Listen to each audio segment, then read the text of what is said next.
All right, I'm all right. We live now. It's time for the Conscious Battleground right now. Y'all got to excuse me. I'm kind of sick right now, so you know what I mean. I ain't at my best, so, but you know what I mean. It will get better. You know, like my father said, it'll get greater later. But anyway, um, I got Antoine Williams here joining me right now, and for those that want to have the opportunity to check out this stream afterwards, and hold on one second. Hold on one second. Hold on one second. For those who want to have the opportunity to check out the stream afterwards, you can find it on Facebook and YouTube. At the same time, you can also have the opportunity to support the broadcast and everything else. You know what I'm saying? We ourselves, trying to continue to bring you somewhat of a level of good content, something on the level of consciousness, and something on the level of where, you know what I mean, we can get into some of these issues that are addressing us today.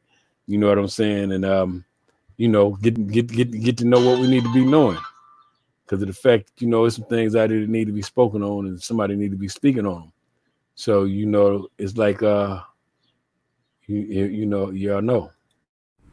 It's time to start your watch party. Share, like, follow, and subscribe to our podcast channels, pages, and content right now.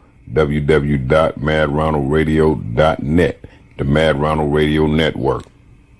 www.madronaldradio.net. It's time for the Conscious Battleground.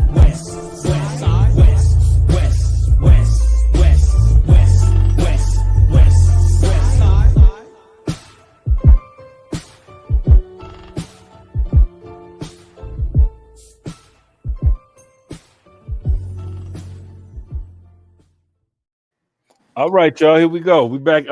We back. I'm joined by Antoine. Y'all remember Antoine from the podcast, probably, where we was doing the podcast. And Antoine, you could give me a little bit of your story, man. I was locked up 26 years. Had life without. Got my sentence converted to 30 to life. Jumped through a few hoops, and the man let me up out of there. After halfway losing my sanity, but fighting my way back into conscious reality and survival mode, for not just for me, but for me and my people abroad. So after doing all that time, man, and coming back into the world, had you found it complicated to adapt and adjust? Well, you know what, man? At first, yeah, very. Everything was fast, computerized, unfamiliar. I didn't know the world no more. Everything I knew didn't exist anymore. I had to reinvent everything that I knew and relearn everything all over again. I had to decontaminate my mind too, because I was on some war zone stuff when it's not even like that no more. It is, but not in the sense of what I'm used to.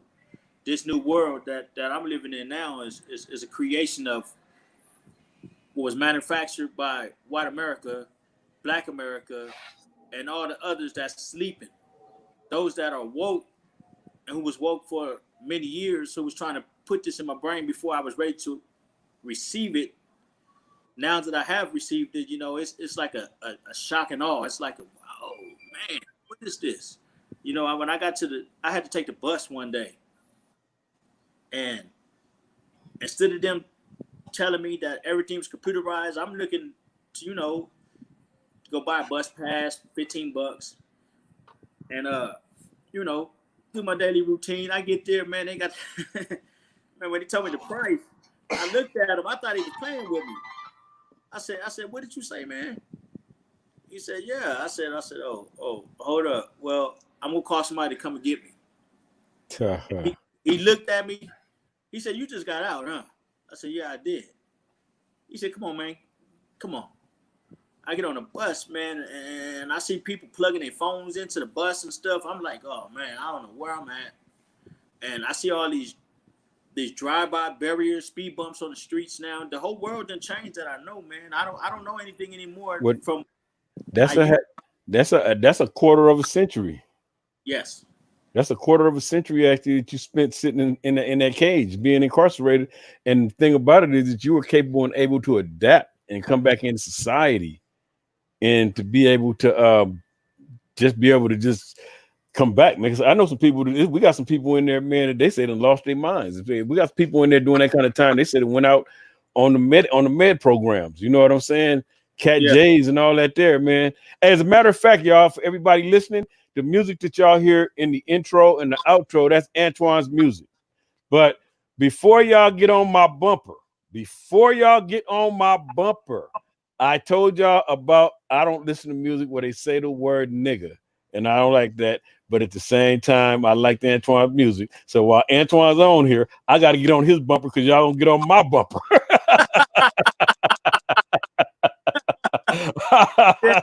So tell them about your music, man. Well, my music is a reflection of my right and left. If you pay attention to the first verse, I'm talking about the way I used to live. And the second verse, it's a reincarnation of myself. When I woke up, as you pay attention to the beginning, it says, last night, somebody tried to kill me. I woke up out the trance. It was I trying to feel me. Right. Hold on one sec. Wait, let me see something. Somebody here said there's no sound. Somebody let me know. Can you guys hear us? Can you guys hear us? Somebody in the comment section, let me know if you guys can hear us, because somebody here said ain't no sound. So I'm trying to find out if there's sound or not. I need to make some adjustments or anything of that nature. But anyway, though, go back to what we said about the music. Yeah, when I say it was I trying to feel me, it was me not knowing, consciously and unconsciously and subconsciously, killing the old me, the old agenda, ideas, and programming, and like I said before, the niggerization that was in me, it was all being killed. And I woke up out that trance, and I was like, whoa. Okay, they can hear it. They can hear us in the comment section. They said, anybody got any questions, any comments? You guys can any questions or any comments, anything of that nature. You guys can put them in the comment section here. You know what I mean? That way that you know what I mean. You guys might have some good questions or something that y'all might want to throw up in here or something. I mean, you never know, because of the fact that I always learn social interaction is kind of interesting, and then it's even more interesting when you got the people that are involved that are listening. You know what I'm saying? You know what I mean? And like I say, Breezy Marie Palmer said, "What's the link to your track?" I'm here. Breezy Marie Palmer said, "What is the link to your track? Do you have a link to your track? What is your social media? Tell them where to find you out on social media. Facebook, where can they find you at? Hello, are you frozen? Did he freeze? I think he got a bad connection here. Hello? Hold on. I think he got a bad connection here. All right, y'all. I think we had a technical difficulty here. He should be able to get his thing together on his end. But like I was saying to you guys, he's on Facebook. Antoine Williams. I gotta find his link, because he's one of my Facebook friends. Anybody know where to find me? Anybody know? Somebody said, if you can't hear me, that's not on my end, that's on your end, because the people can hear me. Everybody's responding if they can hear me. So if you can't hear me, then that's something that's going on your end and stuff. You know what I mean? Can you hear me now? Okay, hold on one second. You back, Antoine? Yeah, I'm back. I had to answer the door. My bad, y'all. And okay, Antoine, tell me something. Where are you at on social media? Where can they find your music? SoundCloud. SoundCloud. Tell them the link. Or Instagram. SoundCloud. Just type into Jim the Knucklehead. Jim the Knucklehead, aka Baby Jim Latin. Okay. Did y'all? I can hear him. Okay, he said Jim the Knucklehead, aka Baby Jim Laden. Did you guys get that? Anyway, or you can also just type in Antoine Williams and pull me up. Yeah. Okay, Facebook. That's who you are on Facebook, Antoine Williams, right? Yeah. But my music is on SoundCloud and Instagram. Okay, Antoine Williams what? Because I know there's a lot of Antoine Williams on Facebook. Just Antoine Williams. Okay, Antoine Williams. All right, hey man, I got now you've been keeping up with the news lately, right? Yeah. Okay, man, tell me something, man. What is your opinion, man, of the situation that took place with the guy George Floyd, man? You know who I'm talking about? Are you talking about the guy that had the police knee in his back and his neck and head? Yeah, him. What's your opinion of that? Man, hey, look, they say it was a medical emergency, right? Mm-hmm. It was because he had his face smashed into the ground. He had his spine. I don't know if he could taste his spine the way the officers had their knee all in his back. Yeah, of course it was a medical emergency. They caused it. Right. Now, the thing about it that's What interesting to kind of, me, you know what? you froze again. You froze again. Anyway, back to what I was saying, y'all. We were discussing the situation with the man George Floyd that took place. I saw it yesterday on social media, and it was really interesting to me because of the fact that it seems like the injustice just continues to grow as it grows. At the same time, you know what I mean. I was also checking out the Amy Cooper situation on the Amy Cooper was on the news too in Central Park when the black man was asking her to put her dog on a leash and she was abusing the dog. Now, the funny thing about that was that she asked him to stop recording her, and that when she asked him to stop recording her, he started to kept recording her, and she said, "I'm gonna call the police." And I'm gonna call the police, and when I call the police, I'm gonna tell them that there's a big black man that's threatening me, is threatening my life here. So the interesting thing about that was that as there's as she's saying this, she's calling the police. She's actually calling the police at this point. So the crazy thing about it is that when we're looking at this for what it is, right, and we're observing it for what it is, it's like it's kind of crazy because the thing about it that's crazy is that a white woman called the police like this here, we don't know exactly what to expect. The police gonna come out with guns blazing. They're gonna come jumping out, acting crazy. They're gonna hit everybody up in sight that look like this guy, even though they don't know what he looks like because he's black. But at the same time, this is a fine example of the white woman crying wolf. You know, throughout history, we have a great history of from the times of when they were lynching and hanging black people, where the white woman cried wolf. You know, they had situations where white women might have messed around with a white man, and might have met. And at this point in time, what she might have did was she might have been one of those that actually had put herself out there to be how do I say that, to be a proclaimed victim. See what I'm saying?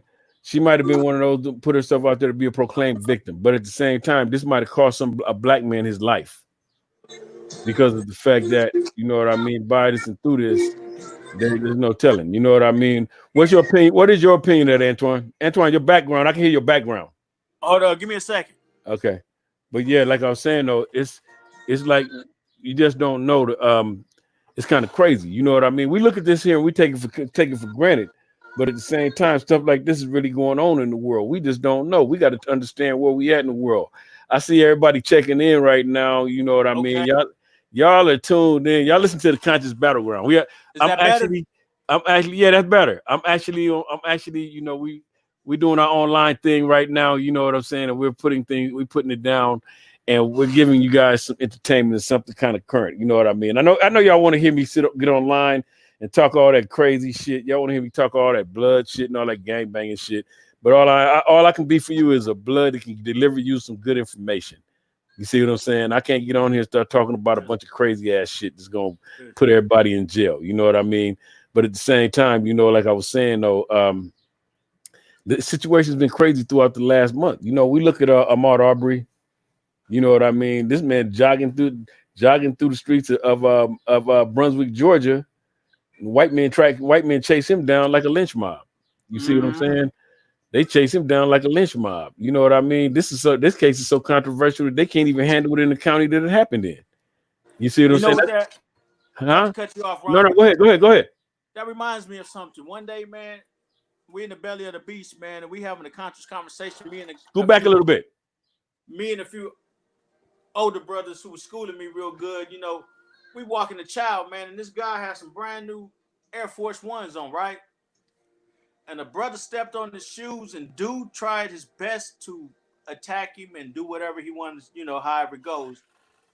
A couple of days later, the same dude, we coming out the chow hall, you know, the opposition, Aweupi, if those who don't know Swahili, that means white, and Swahili stepped on his shoe, and before the white dude could say, excuse me, or I apologize, the brother whose shoe it was apologized to the dude who stepped on his shoe. So this the world is history is repeating itself all over again. The yes massa and brown nosing is starting to be coming to play again. The lynching is coming into play again. The informal. It used to be wide open with the KKK. Now it's informal. You know, it's in disguise. You know, under the law enforcement, the correctional officers, the government, even your next door neighbor, and some of your homeboys. Right. I have okay, let me see here, man, in the comment section. NHB Drill says she lost her job and dog and is banned from Central Park. That I think I read something. I think I either read or heard something like that there. And Marvin Jones said she willingly gave her dog up, and she's on administrative leave, no jail time. She needs to be locked up for false accusations. She does need to be locked up for false accusations. I myself personally, I'm a true believer of that there, because if I file a false police report, I'm going to be arrested for that. They come to get me, and they come to get me, and there's no getting around that. You see what I'm saying? And the way that works, you know, is simply just the fact of it's just equality. You see what I'm saying? We live in a conscious space where, as Black people, we got to understand where we at in this here as Black people. You know what I'm saying? Everybody talks about, you know, taking to the streets, going to war, but I don't know that. I don't know if that'll work, because I don't think we're ready. I'm gonna tell you what I mean when I say that. When I say I don't think we're ready, I say that because of the fact that for us to go to war, that means we're going to have to assess our households, because that means from the youngest of the kids to the eldest of the elders going to have to be ready to get out in the street and go to war, because there will be no prisoners taken. Can you see me, Ronald? Yeah, I clicked you out. I clicked you out right now because I was talking. You still in? You still in? Okay. But you know, like I was saying though, from the youngest of the kids to the eldest of the elders, the problem is that everybody got to be ready to go to war. We cannot be in a situation, in a space where we ourselves are, you know what I'm saying, talking about going to war and we ain't got a war chest. We cannot talk about going to war when we got elderly that can barely move, unless we're willing to sacrifice our elders. We cannot talk about going to war unless our children are trained in how to handle weapons, unless we are willing to sacrifice our children. Because in a war, there are no prisoners. Everybody is sacrificed. That means for those of us that are participants in this, that means everybody. You understand what I mean? And like I say, you know what I mean? The bigger picture is that I look at it, like I say, once again, man, my thing is I look at a war. I see a war. I see an economical war. I don't see a war being physical. I see a war being economical, because of the fact that from what I see is that if we withdrew our money from this economy, the economy will crash. You see what I mean? But we don't have enough unity among ourselves to be able to pull ourselves together like that and make moves like that. But that's something right there that will be a great power move. You see what I'm saying? Because nothing else makes any sense. See, you live in a capitalist society, living in the United States of America.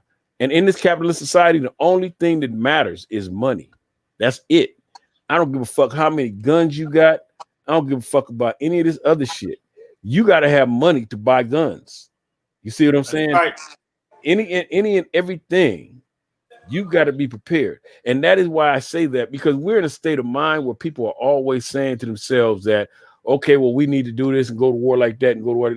I'm telling y'all right now, unless y'all are willing to sacrifice the kids, unless y'all are willing to sacrifice the elderly, y'all ain't ready to go to war. You know, and I'm gonna say that on both sides. I ain't just saying that to the Black people, because I'm gonna say that to the white people too. You see what I'm saying? all out pandemonium is a whole nother space. You know what I mean? I remember the LA riot, and that was all out pandemonium, and that lasted Yes. 4 days. You know what I'm saying? So unless you were in a space to have an understanding what all out pandemonium is, then you have no understanding of what it would take in order to initiate a war and to withstand that war. See, it's easy to go into this shit here, but once you get into it, then what? You see what I'm saying? And that's kind of crazy. You know what I mean? And I mean, you know what I mean? Breezy Marie Palmer says, the only people I believe need to be caged up is badge carry ignorant police. People scared of the man because the severe consequences for assault on an officer won't even protect or won't even protect our own families. BS. I would have done on that piece of shit. Well, you got to understand. I agree with you. I think that right now, this is the thing. The greatest thing that we got in our favor right now is that we have access to video cameras. The video cameras that we have access to, they grant us the opportunity to go live at any given time, at any given moment. And we have the opportunity to be able to put out the information. We got the opportunity to be able to share it. We can go online immediately and share our information. And you might share it right now with 17 people. But by the end of the day, between that being shared and reposted, that might reach over 10,000, 20,000 people. So we have the ability to go viral. See, and just think about this. Had it not been for these video cameras, the situation with George Floyd, the situation with Amy Cooper, neither one of those situations would have even been spoken of. You understand what I'm saying? I mean, and it's kind of crazy. You know what I mean? What is your opinion of that, Antoine? Man, you know what? I'm listening to everything you saying, and you're right on point, big homie. But as far as war, those who think they're ready for war is not ready for war. Those who's not prepared for war will never be prepared because they don't want to be prepared. Scoot back a little bit. There you go. War is more than just physical or financial. It's mental, emotional, and for those who believe in that, energetic, cosmos, chakras, etc. Put it this way: how many people? I don't care what neighborhood you go get in any ghetto in the United States, the hardest ghetto, the hardest member from each hood. How many of them is gonna go throw rocks at a tank for what they believe in? None of them. But the little kids overseas, 12 years old, after their chopper is empty, they go grab rocks. They ain't running. They go grab rocks and sticks and run up to the tanks, knowing they ain't finna defeat the tank, but they standing up for what they believe in. They believe in what they believe in. We don't believe in nothing but Jordans, Gucci, uh, the Lakers, um, the hood, kind of, until you go to jail or you catch a case, and then it's all about who go in the detective room first.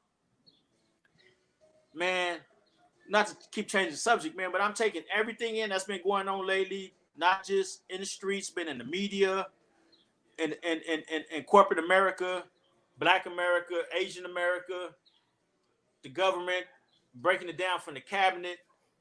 You know, we're in a continuum. We're stuck in a continuum. Some say this is the greatest nation. No nation is the greatest nation. Every nation got good and bad points. No one is above death. No one is above success. No one is above failure. What part you want to play, what part you want to achieve, and who do you know who you are? Most people don't know who they are. Even those who read books and got college degrees. Look at the country right now. The country's not ran by people who got all those degrees right now. It's ran by people with trades. All them big time Yale students, no, they all at home right now. Except for the ones who's multi-billionaires and got all those, who's sitting on a nice nest egg. People who went to trade schools running the country right now. What is open right now? Grocery stores, small mom and pop stores, small chains, Amazon, Walmart, Target, What about all these, you know, what they call cash cows? They sweating bullets right now. They talking about this pandemic, man. It's serious, but you know, more people died from the flu than they did from the coronavirus. If you know your history, I'm not saying don't take this serious. I'm saying stop being distracted with this virus from the real problem at hand right now. We're going back in time. We being caged in, singled out, erased, eradicated, and indoctrinated all at the same time. We hating each other even more than what we used to. When it's in a time of need, the first thing you hear another brother say, that ain't my homeboy. I don't know him. But other people, you put them down because they don't know each other. They be in a time of need and they be, hey, and they don't even know each other. They come swarming. And it's on. What the brothers gonna do? Sit there and watch, like, damn, you see that? He fucking that fool up. And the whole time it might be his brother. Damn, man, you ain't finna go help him? You gonna help him? Shit.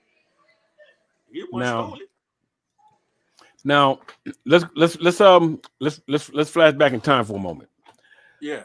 March 13th. I'm pretty sure you probably heard about Breonna Taylor.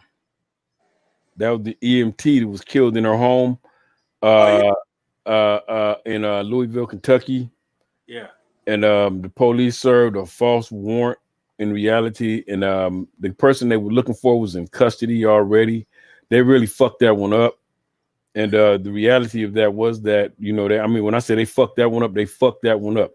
They shot her over 8 times. Her boyfriend shot one of the police officers, and the police was breaking into her house. Now, the thing about that was they charged their boyfriend with attempted murder. He was charged with attempted murder, right? But at the same time, you have a right to bear arms. That's the Second Amendment of the United States Constitution. Now, within the Constitution itself, right? If the police are coming into your home and you think somebody breaking in your house, you got a right to shoot. And he shot one of the officers. They charged him with attempted murder. They killed her and shot him. And when they killed her, they actually charged him with attempted murder. But I don't think that's going to stick because of the fact that was so fucked up and so botched that somebody's going to have to be accountable for that on the police's end. It's not going to be something that's going to be somebody got to be held accountable on this behalf of Breonna Taylor or her boyfriend. It was just something with somebody that's totally fucked up because they should have did their research a lot better than that. I mean, the reality of this is I've been in raids when the police come in, that motherfucker know everybody in the house, know just what they're looking for, know where to find it at. I've dealt with some, like I know, man, we done dealt with some police officers that when they come in, we looking up like, damn, how does motherfucker know it's a hole under the bed that you got to push the bed off of because the leg sits on top of the hole where the guns is at? You understand what I mean? Yeah. We looking up like, how the fuck they know this here? Because they did their research. Now, this is ass backwards simply because of the fact that this is a situation where the police department went into her home, broke into the home. Now, if the police break in my house, I'm going to grab a gun. I'm going to start shooting at their ass too. You understand what I'm saying? I mean, and my reality is that shit, especially I don't know who you are. Shit, you can break in my shit. I'm firing shots through the door too. Shit, I don't give a fuck. Cause somebody in this motherfucker gonna die and it ain't gonna be me.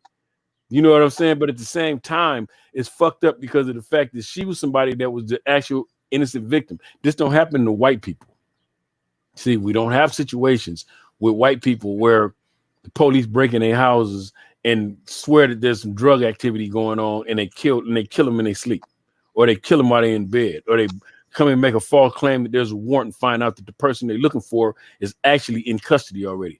We don't have situations where there's a white man sitting in his house and a black policewoman walks in and shoots him, claiming shit he was in her house, like they did with the guy. What's his name? Botham John? I think it was.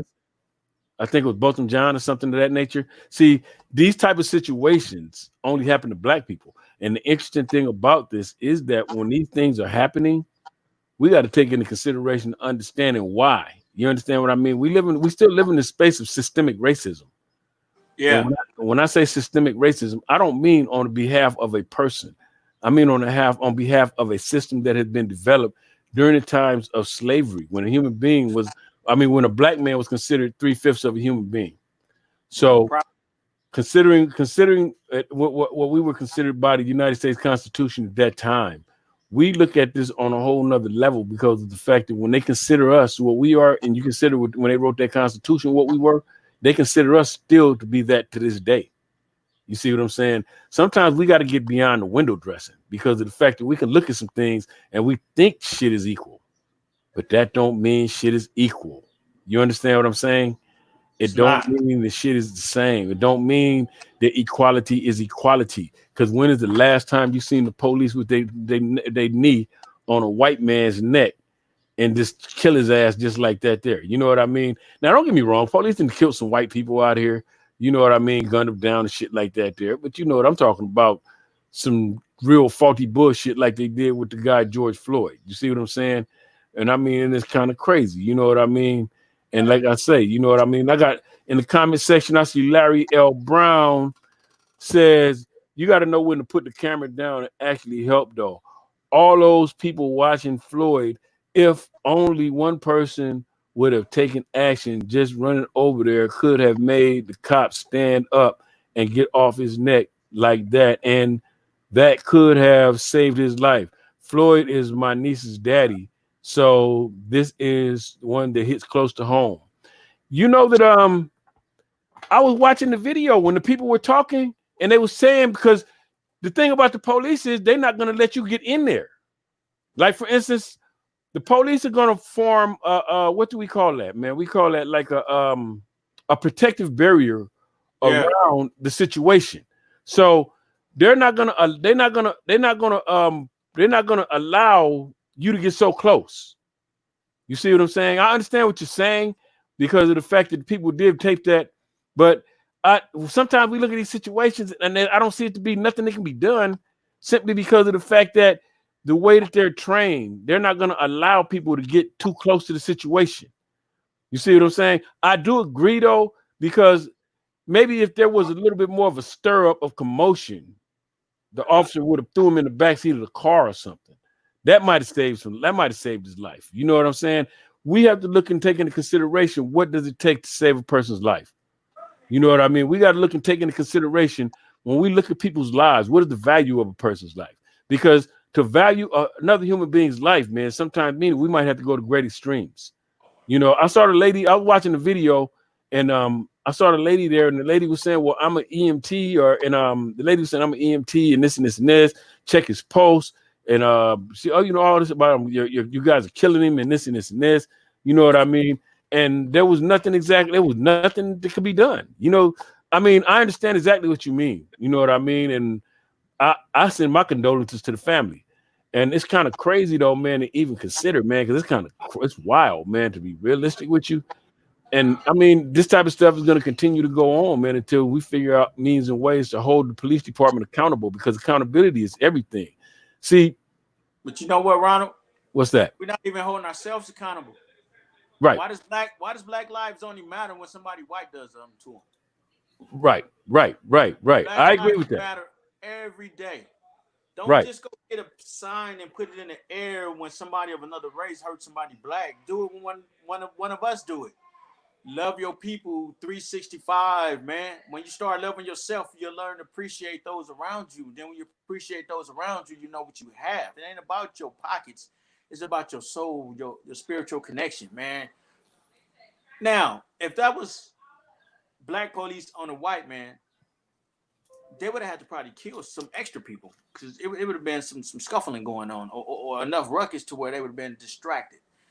Black people now want to use phones and all this stuff to record stuff. It's all about getting how many likes they could get or how many this and that. Man, fuck all that, man. Go help. You ain't got to touch them to go to jail. Do something, man. Right. If you might think this is a coward, throw something at him and run. That would have stopped them from being on that man's neck. They would have jumped up off him and chased after the other dude. He would have been able to breathe again. Right. Listen, man. Stop hating your people, man. Right. Stop hating yourself. Right. And you made a great point.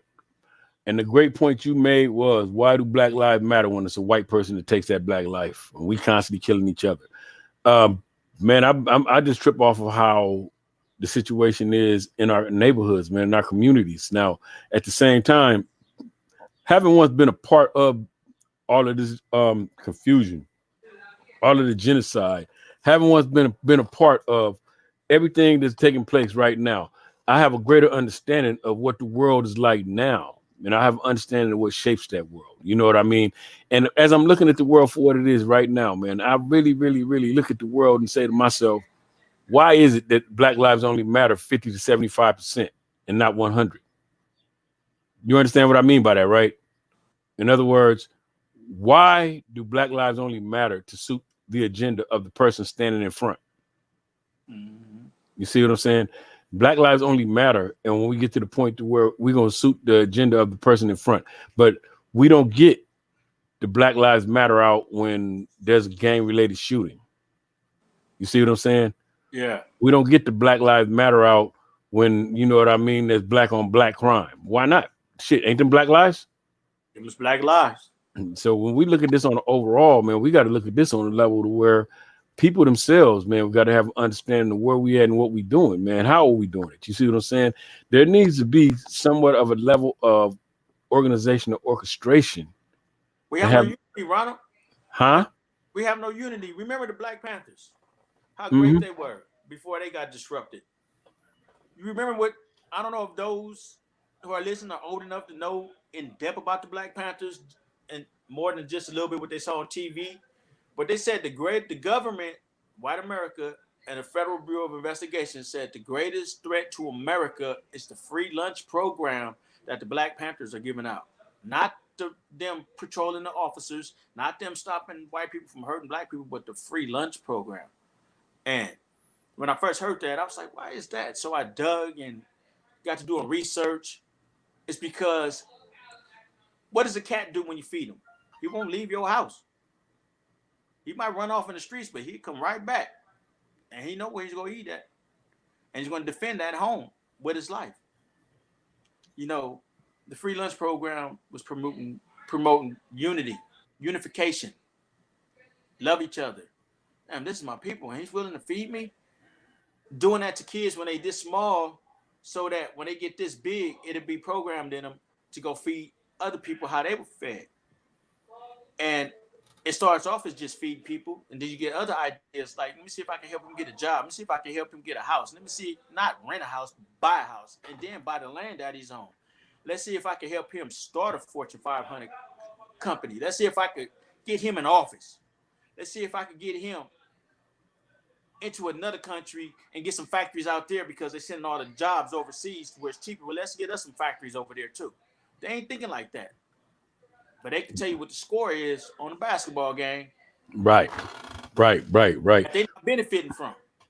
Well, I mean, it's like I say, we can talk about systemic racism and all that there, which does exist, but we also got to talk about the division, the internal division among us. You know that over the holiday, right, over the Memorial Day holiday, there was more than 50 shootings in Chicago. Yeah. You know what I'm saying? They're going through what we went through in the 90s and the 80s. Yeah, I mean, and it's crazy. What all I can see is it just carrying on, going to other places because of the fact that over the course of time, it will be something that will actually, you know what I mean, just go on and on. You know what I'm saying? Mm-hmm. And I mean, as we view it, as we see it for what it is, it'll actually be something that will just carry because of the fact that if we look at the world for what the world truly is, right, and we consider the world for what the world truly is, right, then we're going to be looking at this on a level of understanding to the point to where we got to figure out, first of all, how do we take our guns off of each other? How do we stop training these guns on each other? Why is it that I want to shoot somebody look like me more than anybody else? I know that people say black on black crime, that whites kill whites, Mexicans kill Mexicans, and everybody else kill everybody else. But the thing about it is that we're only 11% of the United States population. Exactly. So to kill a black person means a whole lot simply because of the fact that one of these days we're going to be in a fucking museum next to the goddamn dinosaurs. They're going to have a motherfucker sitting in stuffed in a museum underneath an Adams Boulevard sign talking about these motherfuckers once roamed the earth. You see what I'm saying? We're gonna be Like sitting up Lucy and the Neanderthals. exactly like Lucy, right, right. Well, Australopithecus. Am I correct when I say that? Did I say Yeah, that right? yeah. Right. We're gonna be something like that, right? And they're gonna be saying they once roamed the earth, but they wiped each other out. And the cool thing about that is that when we think about it for what it truly is, man, we gotta understand that we got to figure out our own levels of survival and our survival mechanism. The first survival mechanism we got to come up with is thinking first and foremost on means and ways of how to solve our own issues. See, all this old bullshit we into, we working on how to go to prison. You see what I'm saying? We working on bullshit like, you know what I mean, how to kill another motherfucker. But now watch this here. For everything that you ever thought when you were younger, right? And I always say this here. This is something I point out to people all the time, especially about the gang life.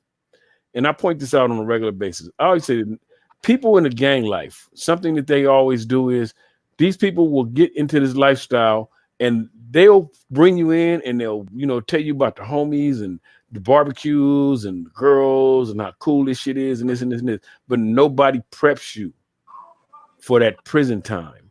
No, they don't. You understand what I'm saying? No one, Nobody that everybody will listen to. right. No one will sit there and give you a reality of what your fate may be if you do what it is required of you to be done on behalf of the gang itself. You But see you what I'm know what, saying? Ronald? There's always a couple in every neighborhood who do warn you. But what the homie said about him, don't listen to him. That fool a buster. Right, You don't know what he's talking about. He ain't right, cool. right. So nobody But, listens to him. And then you but grow up and you be sitting there waiting on a package like, damn. right. But the key to that is that those that are telling you that are the same ones that are going to exploit you. Exactly. And So, benefit the most off of you. and benefit the most off of you. And that's why I say that because of the fact that I know from the time that you've done and all the time you spent in that prison, and I say this all the time to people. If there was anything cool about being in prison, I'll still be there. You see what I'm saying? If there was anything cool about sitting in a cell, walking the yard, being there with a bunch of other men, I would still be there. But Fast. the thing about that is this here.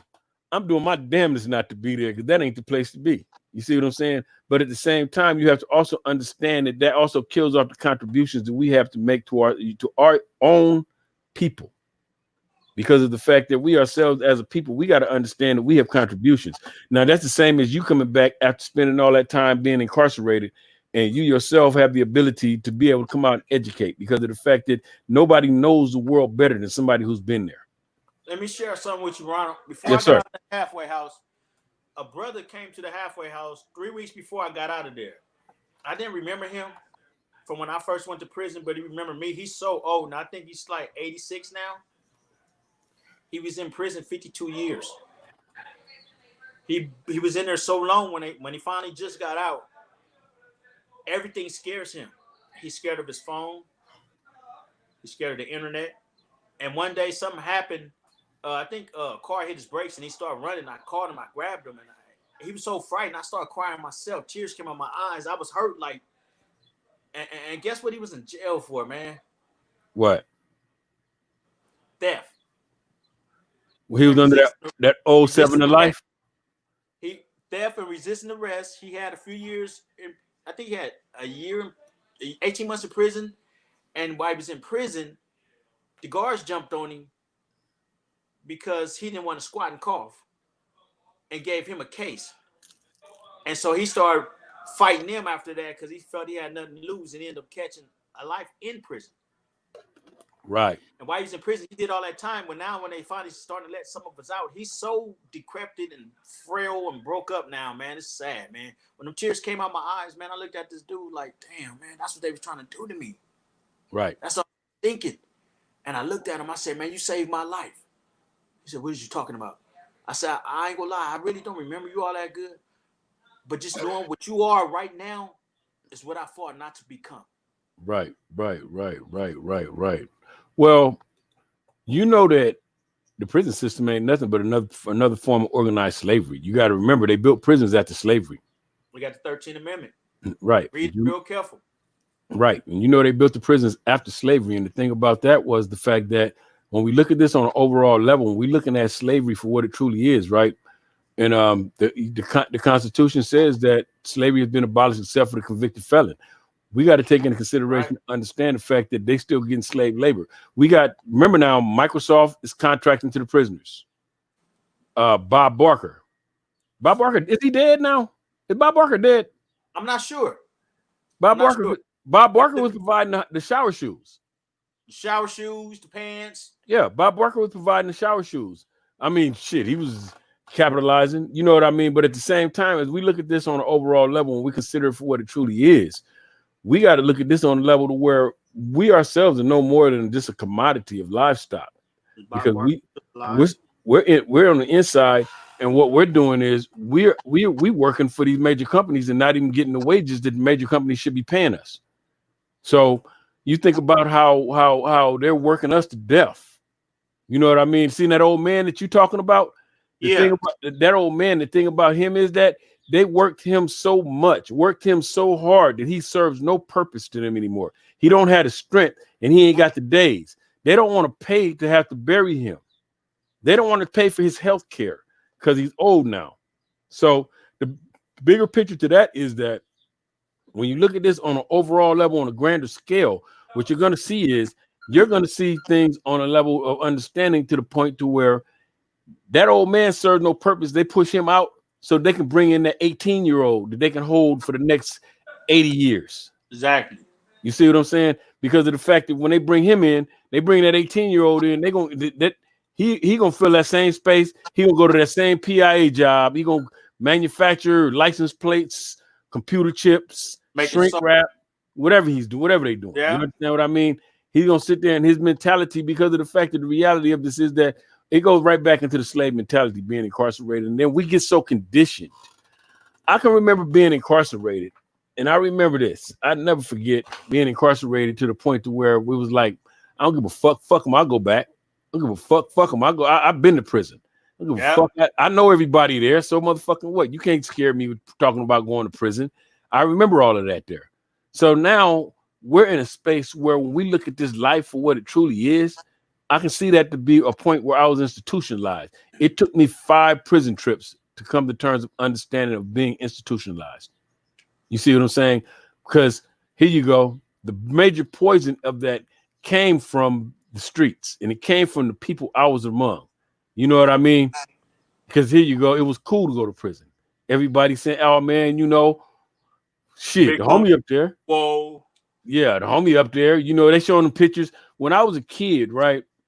I remember being a child, man. I remember being young, man, real young, man. And before I was even going to jail. And I remember actually when we were going to jail, we was looking at pictures, and the homies would show us pictures of the homies in the pen, and they lay on swole, and they out of that, and everybody's glorifying the life of being in prison. Everyone is glamorizing what it's like to be in prison. You see what I'm saying? Mm-hmm. People are actually sitting there, and what they're doing is people are actually glorifying the life of an inmate. You know what I mean? It's cool to go to the pen. You know, we go to the pen. It's when you go to the pen, you're gonna know everybody there. When you go to the pen, it's like this, like that. You never realize, man, that they stole so much of a motherfucker's life that it was ridiculous. And we were so damn stupid, we didn't even have a realization of that, didn't even notice. You see what I'm saying? Mm-hmm. We didn't even have a realization to even notice. We didn't even have some aspects of the life when you wasn't even really validated as OG for you to do certain things or been to the pen. Right. When you were in and out of prison, right? Mm-hmm. When you was going in and out of, not in and out, because you just did that one long trip. You went to youth authority? Yeah. Oh, okay. I didn't know that. But when you did all that time, right? Uh-huh. At some point in life, you had to realize and recognize the how the system was working against us. And I say us because I know that at some point you saw other young black men just like yourself. I did. And at the same time, you also had the opportunity to see exactly what the world was looking like. And when I say that, I mean that, let's say, for instance, your incarceration over 26 years, You are sitting here in a space like this here for 26 years. You come to the realization that this ain't home. Because I know in somewhere in some space in your mind, you had a convict inmate conversation. I did. Because I remember this. Let me tell you what I remember about prison. I have I had a D number. I had a D number D75926. I had a F number. I had 3 numbers. I had a D number, a F number, and I had another number. I forgot what my other number was. But I had 3 different numbers right, out of 5 trips to prison, right? The funny thing about that was that I remember the argument with people when we would be arguing about the fact of, okay, you not even a real convict. You just an inmate. You just visiting. You see what I'm saying? You remember that? Yeah. Yes, And I do. that would be the conversation right there. And here you go. I was having that argument one day, and I came to a great realization of that there. I said, the guy I'm sitting there arguing with, this is his home. This guy plans on being here. I don't plan on being here. You're right. I'm an inmate. You know what I'm saying? I know it's gonna come a day when they're gonna open up these doors and I'm gonna get out of here. I'm gonna be released. You see what I'm saying? Yeah. I'm not a convict. It ain't my plan to sit in here with all these men. You know what, Ronald? Before I start helping myself, I was that one sitting there arguing that point. Right. How you gonna call me an inmate? Fool. You know who I am, you know this, you know that, you know this, fool. What's up? Right. The whole time I didn't know how stupid I was for even participating in that conversation. Right. For But defending my position on destroying Black America. Right. But you understand at the same time also being, what's the word they call it? Chattel? Like a cow? Chattel. No, I'm saying like how you're like a slave with chattel. Yeah, you're walking in. That's what Chattel. we were. We walked in a circle every day. We walked to the chow hall. Right. We walk back to the building. You get the cattle to go graze on them farms. You walk them to go eat that grass and walk right back to the stable. Well, you know that we went right. to the hall, we grazed, we worked for them. Right. Argued with each other on the way back and we went right back to that cell. Did the same thing every day. Well, you know, my perspective of that is that my perspective basically is the fact that when we talk about that and we get into that, right? Yeah. I got a greater perspective of that because of the fact that the thing that I trip off of about that is that it's like the hamster on the wheel. Mm-hmm. You know how you walk, man. You ain't never considered how many miles you walked on that track. Nope. Miles. You understand what I mean? I probably done walked up California 3 times the time I was gone. Right. That's what I'm saying, though. You never considered the time that you spent walking that track. You know what I'm saying? And if you consider how many times you walked that track, if you ever considered how many times that you spent, how much time you spent actually just, you know what I mean, just walking and walking and walking and walking and walking, you know what I mean? And they're going to keep you strong. They want you to exercise. They want to keep you strong because you got to be able to do them chores. Yeah. You know what I mean? You know, I was tripping off of when I went to Soledad in the 80s. Mm-hmm. And it was, I remember they had a little area at North that was like a plantation to me. Mm-hmm. And I always say, damn, this is kind of crazy because they get the way they got everybody working. And it was like, it was just amazing to me. You know what I mean? I was young back then. So I was so fucking naive that I didn't even have a realization of what it was that I was exposed to. You know what I mean? I thought I graduated. You see what I'm saying? Mm-hmm. I thought I graduated. I mean, I went to Soledad at 20 years old. I thought I graduated. Shit. For me, myself personally, the way that I was thinking, as fucked up as my mind was, I thought that I was actually somebody that actually, you know what I mean, more or less, you know, beyond all street level aspects of this life that we live. I thought I finally made it. I was like, shit, am I going to San Quentin next? Am I going to Folsom next? Am I going to, you know what I'm saying? When it opens up. I thought shit. Hey, I was like, shit, man. You know what I mean? I was in the whole 6 months. I was like, shit, am I going to motherfucking Corcoran or because I'm hearing about Corcoran then? Am I going to here, there? You know, this is the way I'm thinking. I come to the great realization. I was so brainwashed back then that I didn't have an understanding of the fact that I myself was personally somebody that was subjected to these consequences by the system. and the system itself was working me more than I was working myself. You know what I'm saying? Mm. At the same time, you know what I mean? It was different though, because you had how do I say, you had black unity back then, still some black unity. Yeah, Because the more first so book, than it is today. well, when I got to prison in '87, the Solidad, the first book they ever gave me was Blood in My Eye by George Jackson. George Jackson, yeah. That was Man, the that first book book they gave me. They is gave so me that. hard to read. They gave me that book. They gave me that book, and I was 20 years old. I don't even understand what I'm reading. I don't understand the That book was value. so hard to read, man. I had to get the dictionary and read it 2 more times. Right, but you understand the value of that book, though. Yes, I do. I read this other book too, the Soledad Brothers. I read that too, and Yeah. I was reading that. I was reading all these books, and but this is the crazy thing. These guys were still around in the system at that time, like Fleet of Drum going, all them. They were still around in the system then. You know what I Yeah. mean? So it was kind of crazy. You know what I'm saying? I mean, like I say, you know, it was kind of interesting to me. You know what I'm saying? Okay, we coming up on an hour right now. Tell everybody where they can find your music at, man. Tell everybody where they can find Find my your music. music on SoundCloud and Instagram. You can look me up as Antoine Williams, ANTOINE Williams, or you can look me up as Jim the Knucklehead. What else you got coming out? What you working on right now? Well, I'm working on a whole album right now. It's called Vampire Streets, and that's a metaphor for the way that we grew up in that systematic cesspool dog eat dog world that we call the hood and the ghetto. A vampire is what? A person who romance you, lures you in, make you feel good, comfortable, and when you're not looking, bites you on the neck, sucks your blood. Right. It does one or two things to you: suck your blood till you die, or turn you into one of him. Right. Now, I was the kind. At first, I was sucking your blood till you died. Then I became to the point where I want you to be where I was at. But you know what? I got a hold to some good garlic and a wooden stake. I staked my own self in the heart and ate the garlic. I got Right. some holy Right. water. And I Right. killed myself and reincarnated myself, man. And me personally, I want all of you that's listening to this. I don't know if y'all familiar with the caste system in India. The lighter you are, the higher you are in society automatically at birth. All right, y'all. It looked